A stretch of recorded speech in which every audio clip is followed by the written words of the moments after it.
Donald Trump met with Canadian Prime Minister Mark Carney in the Oval Office to continue their discussion on tariffs in a bid to finally reach a deal. Trump imposed a 35% general tariff on all imports coming from Canada and is the only G7 nation yet to strike a trade deal with the US.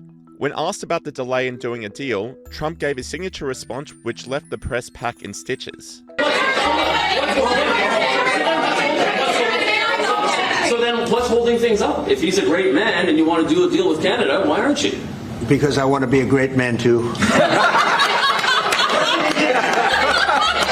you very much. Thank you, everyone.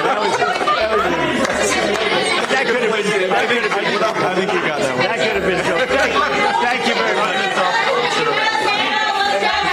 Thank you.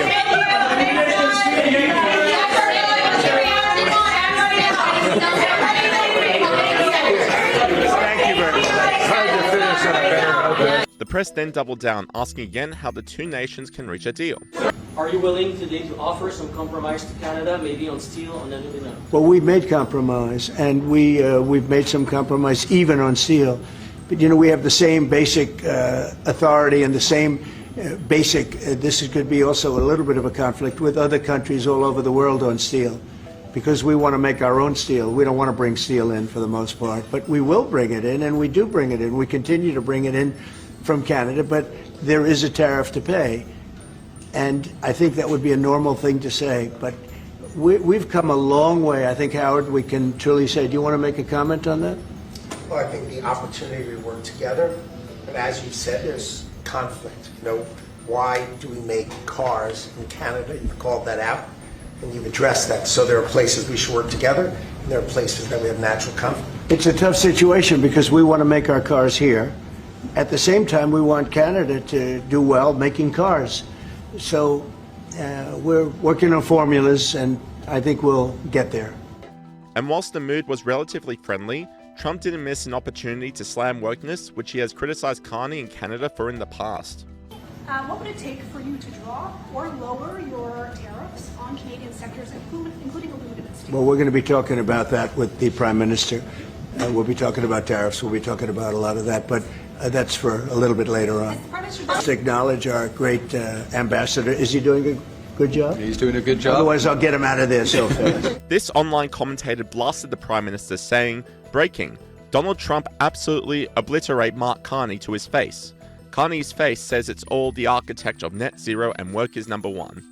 Carney was visibly uncomfortable, possibly due to the fact that his own daughter identifies as non-binary and uses they/them pronouns. This commentator agreed, saying, Donald Trump unleashed on wokeism. Mark Carney is number one woke. It was intentionally done by Trump. Trump then brought up another sour point between the countries, Canada becoming the 51st state. This is, in many respects, the most important. The what merger you created of Canada no, and the what United you have States. created. That wasn't where I was going. I would no, but on this solemn day of. Despite the jabs from Trump, Mark Carney was upbeat about the president.